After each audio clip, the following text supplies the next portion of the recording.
हाँ जी, तो मेरा सवाल ये था कि खाना खाने के बाद पानी क्यों नहीं पीना चाहिए? एंजाइम घुल जा पानी में खाने को डाइजेस्ट करने वाले, जो हमारी लार में हो। हाँ, खाने को पेप्सिन जो एंजाइम होता है, पेप्सिन, हालांकि वो गले में होता है, ठीक है ना। पेप्सिन है, ट्रिप्सिन है, जो खाने को डाइजेस्ट करते हैं, उसको ब्रेक डाउन करते हैं छोटे छोटे पार्ट में, ठीक है। तो जो एंजाइम्स होते हैं वही डाइजेशन का काम करते हैं। उसके अलावा जैसे कुछ हमारी बॉडी के अंदर कुछ वाटर सोल्यूबल इंपॉर्टेंट चीजें होती है ना, वो सब सोल्यूबल होकर तुरंत हमारी बॉडी के अंदर नहीं जाएंगी और वो टॉयलेट की फॉर्म में बाहर निकल जाएंगे हमारी बॉडी से, ठीक है ना। अगर वो वाटर सोल्यूबल हो रही है तो वाटर सोल्यूबल में क्या हो रहा है, वो वाटर के अंदर डिजोल्व होने के बाद वो जो है मतलब टॉयलेट की फॉर्म में वो बाहर निकल जाती है, और इसलिए खाना खाने के बाद पानी नहीं भी पीना चाहिए, ठीक। तो कई सारे कारण है उसके। दूसरा, डाइजेशन के लिए जो एक होता है ना, जो एसिड होता है हमारे पेट में, जो एसिड बनता है जो खाने को डाइजेस्ट करता है, वो भी नहीं बन पाता है। बहुत सारे रीजन होते हैं उसके लिए। तो एक तो क्या, ये तो क्या हो गया, जो आपकी फाइब्रस प्रोटीन थी, कि वाटर इनसोल्यूबल था, तो इस पर कोई प्रभाव ही नहीं पड़ेगा पानी पीने का या ना पीने का। अब इसमें टाइप्स कौन कौन से हैं इसके, ये आपका 3 टाइप का होता है। पहला क्रिएटिन, दूसरा मायोसिन, और तीसरा collagen. Piyush, yes sir. Creatine का नाम सुना यस सर। है ना? तो जिम वाला लिया कहता भी। था, लिया भी, जिम वाला कहता यस था कि सर, एक आध चम्मच ही लिया था। अच्छा, ये क्रिएटिन खाओ, मसल्स स्टेबल रहेंगी, रुक जाएंगी, डिके नहीं यस होगी, सर। ऐसी कह रहे हैं क्या जिम वाले? यस सर, यू मुझे लगा वो करता थी, खैर रिपेयरिंग सी करे है यू। हाँ, रिपेयरिंग क्या करता है, ये सब रिपेयरिंग ही कर रहा है ये। तो देखो ये क्या करता है, जो क्रिएटिन होता है ना, क्रिएटिन एक प्रोटीन का टाइप है, और कौन सी प्रोटीन का टाइप है? फाइब्रस प्रोटीन का, ठीक। और ये क्या करता है, ये आपका स्किन में प्रेजेंट होता है, किसमें? एक तो स्किन के अंदर प्रेजेंट होगा, दूसरा हेयर्स, किसी के बाल उड़ रहे हो, और तीसरा नेल्स। ये 3 चीजों के अंदर आपको मिलता है। दूसरा मायोसिन, मायोसिन प्रोटीन जो है ये आपका मसल्स फॉर्मेशन करता है, ये मसल्स में मिलता है, मसल्स में, यानी कि प्रेजेंट इन मसल्स। और तीसरा कोलाजन प्रोटीन, कोलाजन जो है ये आपका जो है ये मिलता है टेंडन्स, ये मुझे भी नहीं पता क्या होता है टेंडन्स, और इसके अलावा कार्टिलेज, किसी को पता हो तो बता सकता है, कार्टिलेज एंड बोन्स। कार्टिलेज भी सर मुझे लगा वो ना बोल रहे हैं, एक अस्थि होगा एक उपास्थि। हाँ, कुछ ऐसा ही कार्टिलेज जो है, बोन्स और उनमें जो कार्टिलेज, ना ठीक है जी। चलो, ये बायोलॉजी वालों को पता होगा, मेन हमारे लिए काम केवल इतना ही है कि हमें ये पता होना चाहिए कि क्लासिफिकेशन कौन कौन सा है, बस, ठीक है। हम इनकी कोई बायोलॉजिकल प्रोसेस की बात हमें नहीं करनी, वो बायोलॉजी वाले ज्यादा अच्छे से पढ़ते हैं, वो बताएंगे। बात समझ में आई जो मैंने आपको बताया अभी, कि हमारे पास जो प्रोटीन था वो 2 टाइप का था, फाइब्रस प्रोटीन और ग्लोबुलर प्रोटीन। फाइब्रस के बारे में मैंने बताया, फाइब्रस आपका 3 टाइप का है, क्रिएटिन है, मायोसिन है, कोलाजन है। क्रिएटिन मिलता है आपका स्किन में, हेयर्स में और नेल्स में। मायोसिन आपका प्रेजेंट होता है मसल्स के अंदर, और कोलाजन जो है ये प्रेजेंट होता है टेंडन्स, कार्टिलेज एंड बोन्स के अंदर। इसी तरह से ग्लोबुलर प्रोटीन जो है, ये ग्लोबुलर प्रोटीन जो है ये आपका 4 टाइप का होता है, ठीक है ना। इसके बारे में समझ लो क्या है, इसकी जो स्ट्रक्चर होती है ये फोल्डेड स्ट्रक्चर होती है, ग्लोबुलर यानी कि फोल्डेड स्ट्रक्चर, एक तरह से स्पाइरल टाइप, ठीक। और इसमें भी क्या होता है, सारे के सारे ये जो स्टेबिलिटी होती है स्ट्रक्चर की, वो किसके थ्रू होती है? हाइड्रोजन बॉन्ड के थ्रू, ठीक है। और ये जो है वाटर सोल्यूबल होगा, वाटर सोल्यूबल। अब समझना, वाटर सोल्यूबल है तो इसमें कौन कौन से टाइप के हो सकते हैं? पहला एंजाइम, दूसरा इंसुलिन, तीसरा हीमोग्लोबिन,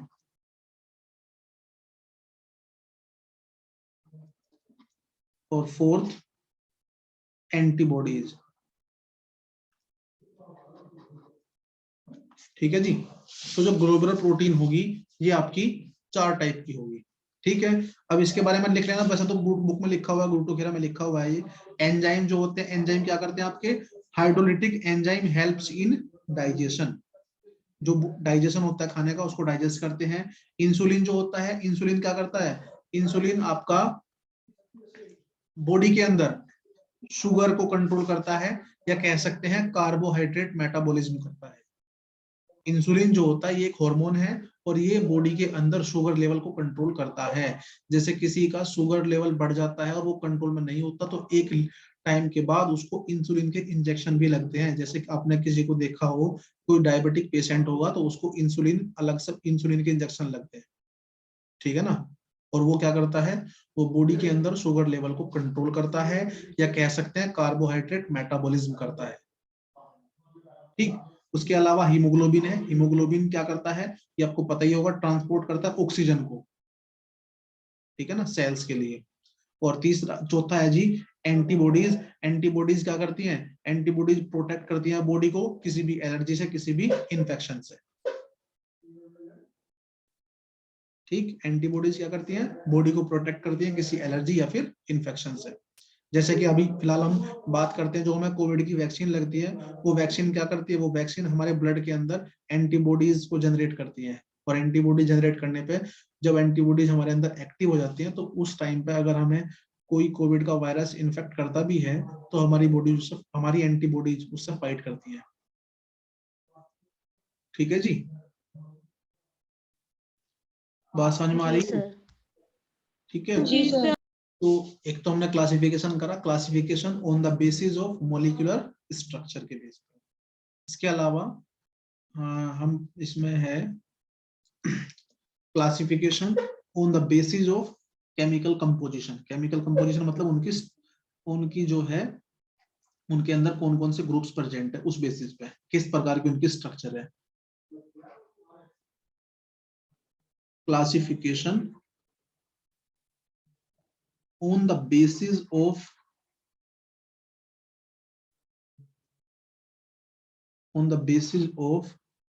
केमिकल कंपोजिशन।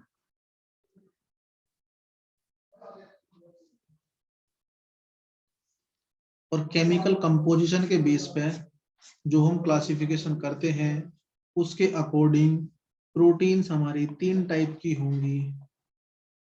पहला है सिंपल प्रोटीन, दूसरा है कॉन्जुगेटेड प्रोटीन, और थर्ड है डिराइव्ड प्रोटीन।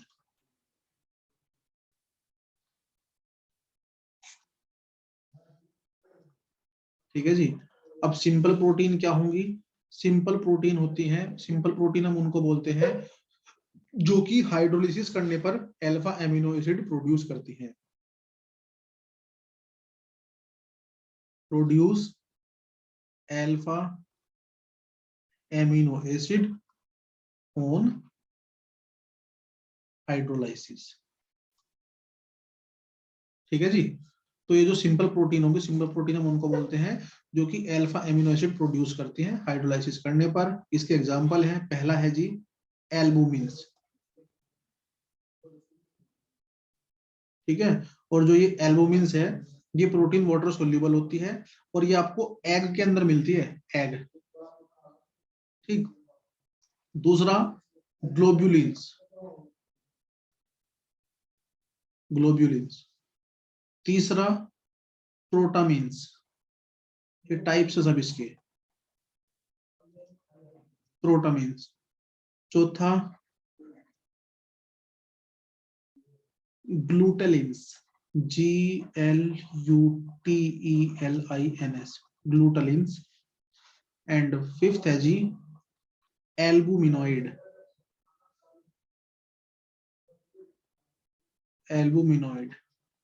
अब इसमें एक काम करना, आप इनके एग्जांपल्स और देख लेना, ठीक है ना। इनके एग्जांपल्स खुद लिख लेना, मैंने आपको बता दिया कौन कौन से टाइप है, ये 5 टाइप की होगी। ऐसे ही कॉन्जुगेटेड प्रोटीन है, देखो कॉन्जुगेटेड का मतलब होता है जहां पे 2 चीजें जुड़ी हुई हो आपस में, ठीक है ना। जहां पे कॉन्जुगेटेड का मतलब है जहां पे 2 चीजें जुड़ी हुई होंगी।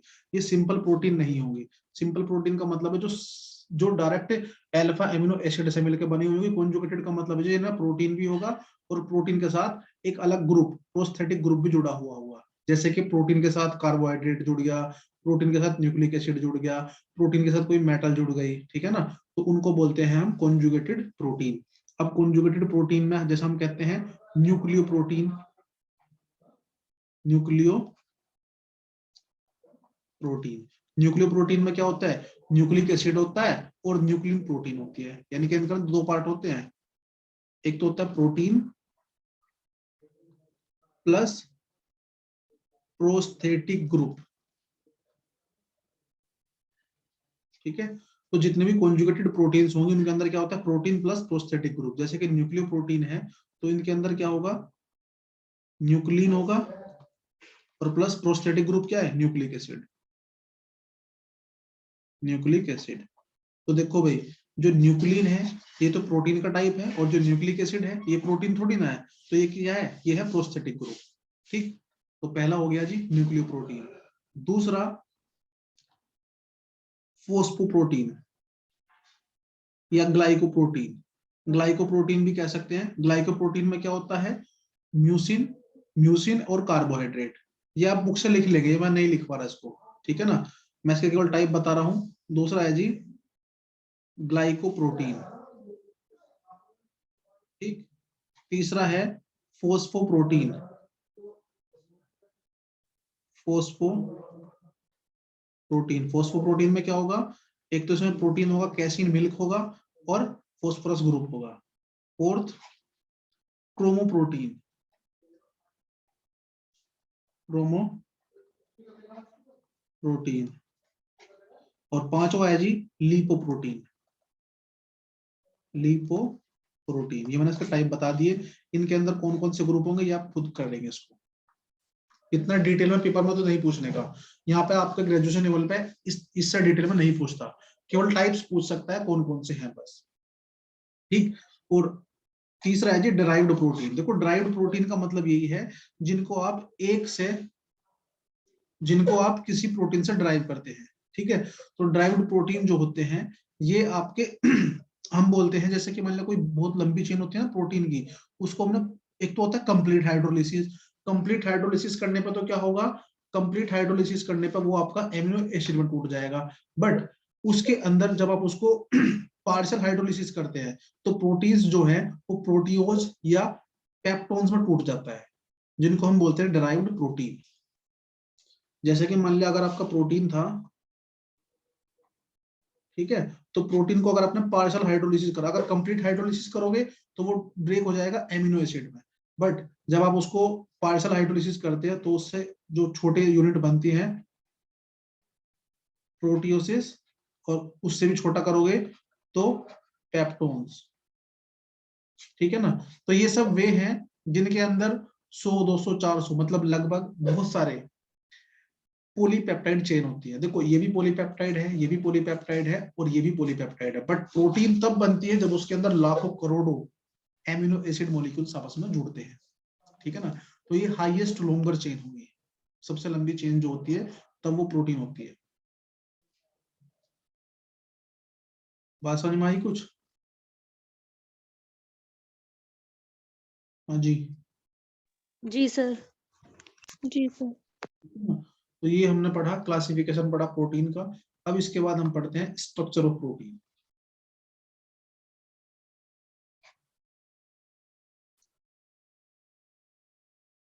सर एक बार वापस पढ़ना, स्क्रीनशॉट लेना था। एक minute. Structure of protein,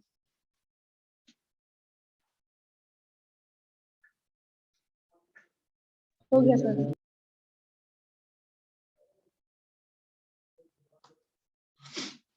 structure of protein में भाई, प्रोटीन जो होती है, proteins are long polymer of alpha amino acid, ये आपको पता है, मैंने आपको बता रखा है, ठीक है ना। तो इसके अंदर जो है जब आप इसको हाइड्रोलिसिस करते हैं तो वो आपका एमिनो एसिड में टूट जाता है। तो प्रोटीन की जो है ना कई टाइप की स्ट्रक्चर होती है। Primary structure of protein, primary structure of protein, ठीक है जी। प्राइमरी स्ट्रक्चर क्या होती है प्रोटीन की? देखो प्रोटीन आपको पता है कि ये अल्फा एमिनो एसिड से मिलकर बना होता है। तो जैसे हमने कहा कि हीमोग्लोबिन, सुनना ध्यान से, हीमोग्लोबिन क्या एक प्रोटीन का टाइप है।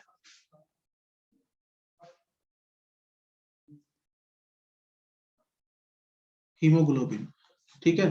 तो हीमोग्लोबिन जो है उसके अंदर कौन कौन से एमिनो एसिड होता है, उसके अंदर सीक्वेंस क्या होता है, मैं लिखता हूं कुछ, इसको ध्यान से समझना। Valine, histidine, leucine, threonine, proline, glutamic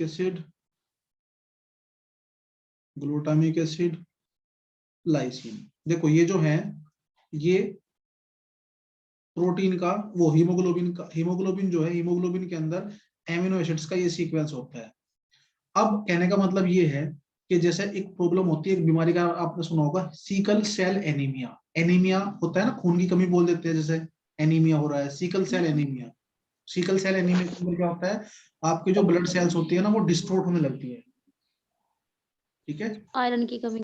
हाँ आयरन की कमी से होती है वो, ठीक है ना। और आयरन कहाँ मिलता है, हीमोग्लोबिन के अंदर, ठीक। तो ऐसी स्थिति में क्या होता है कि जो सेल्स होगी, उस सेल्स की जो शेप होगी वो डिस्टोर्ट होने लगती है।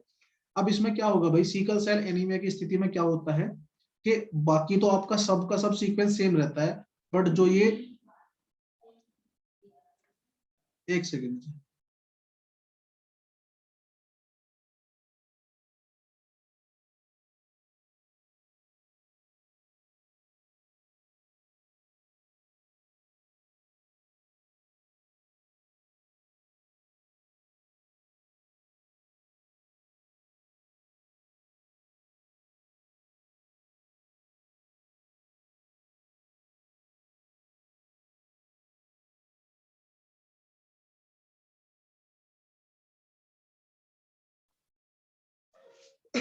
हाँ जी। तो इसमें क्या था कि जो ये ग्लूटामिक एसिड था, इसकी जगह पे अगर वैलिन आ जाए, इसकी जगह पे क्या आ जाए, एक चेंज हो जाए केवल वैलिन, बाकी सब सीक्वेंस यही रहेगा, ठीक है ना। तो हम बोलते हैं कि उस इंसान को या उस एनिमल को सिकल सेल एनीमिया की प्रॉब्लम है, ठीक है ना। तो सिकल सेल एनीमिया में क्या होता है, ये जो आपका प्रोटीन्स होती हैं, प्रोटीन के अंदर, हीमोग्लोबिन के अंदर जैसे सीक्वेंस जो दिख रहा है आपको एमिनो एसिड का, ये सीक्वेंस आपका डिस्टोर्टेड हो जाता है। ये तो एक एग्जांपल है, ये कोई पेपर में ऐसा कोई सवाल नहीं आएगा आपसे, ये नहीं पूछेगा कि कौन एक्सचेंज होता है, नहीं ऐसा कुछ नहीं है।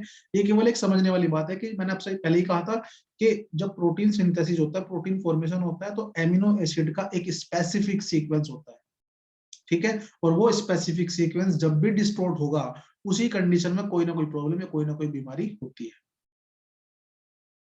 ठीक है जी। जी सर।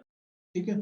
तो अब इसमें जो है जैसे प्राइमरी स्ट्रक्चर ऑफ प्रोटीन है, तो इसके बारे में आप थोड़ा सा किताब से ही पढ़ेंगे, ज्यादा इसमें कुछ है नहीं बताने के लिए, मैं आपको छोटी छोटी सी चीजें बताऊंगा बस एक दो, कि इसमें जो प्रोटीन, ये जो आपकी प्राइमरी स्ट्रक्चर होती है वो आपकी केवल स्ट्रेट चेन होती है, जैसे ये चेन वाली फॉर्म है, इसको हम क्या बोलते हैं, प्राइमरी स्ट्रक्चर बोल देते हैं प्रोटीन्स की, ठीक है। इसके अलावा दूसरा होता है जी सेकेंडरी स्ट्रक्चर ऑफ प्रोटीन। तो अगर आपसे पूछने लगे प्राइमरी स्ट्रक्चर किसकी होती है, तो हीमोग्लोबिन की। हीमोग्लोबिन की जो स्ट्रक्चर थी वो कैसी थी, प्राइमरी स्ट्रक्चर थी। सेकेंडरी स्ट्रक्चर ऑफ प्रोटीन,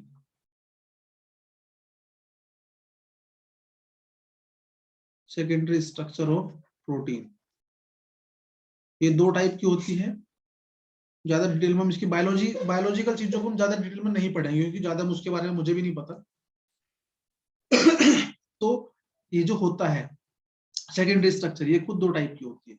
एक होती है alpha helix structure, alpha helix structure, और दूसरा होता है जी बीटा प्लेटेड शीट, ठीक है। और तीसरा एक और होता है इसके अलावा, वो ज्यादा कॉमन नहीं है, कोलाजन हेलिक्स, कोलाजन हेलिक्स। तो ये तीन टाइप की स्ट्रक्चर होती है, मतलब सेकेंडरी स्ट्रक्चर के भी खुद तीन टाइप हैं, ठीक है। अब ये जो अल्फा हेलिक्स था, हेलिक्स आपको पता होगा, जैसे जो आपने जो वो होते हैं ना A4 साइज पेपर, उसमें बाइंडिंग करा के देखो, जैसे स्पाइरल हो जाता है, ये जो स्पाइरल होता है ये this is spiral and this is also called helix, helical. Helix का मतलब होता है कि जब कोई स्ट्रक्चर आपकी कुछ इस तरह की होती है, जैसे कि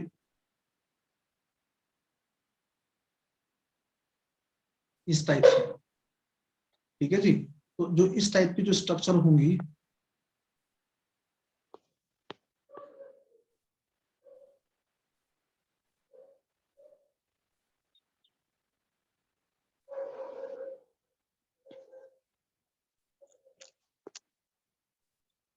ठीक, तो जो इस टाइप की स्ट्रक्चर होंगी ना, ये सब जो ये कैसी आवाज कट रही है सर जी। क्या क्या कह रही? अरे क्या कह आवाज रही? नहीं आ रही। आपकी वॉइस तो बिल्कुल भी नहीं आ रही यार। अच्छा, ओहो, अब आ रही है मेरी आवाज? जी आवाज ना आ रही माड़ी सी। माड़ी सी भी ना आ रही? आ गई। आवाज नहीं आ रही सर। सर जी बहुत देर पहले कहा था। अभी आ रही है?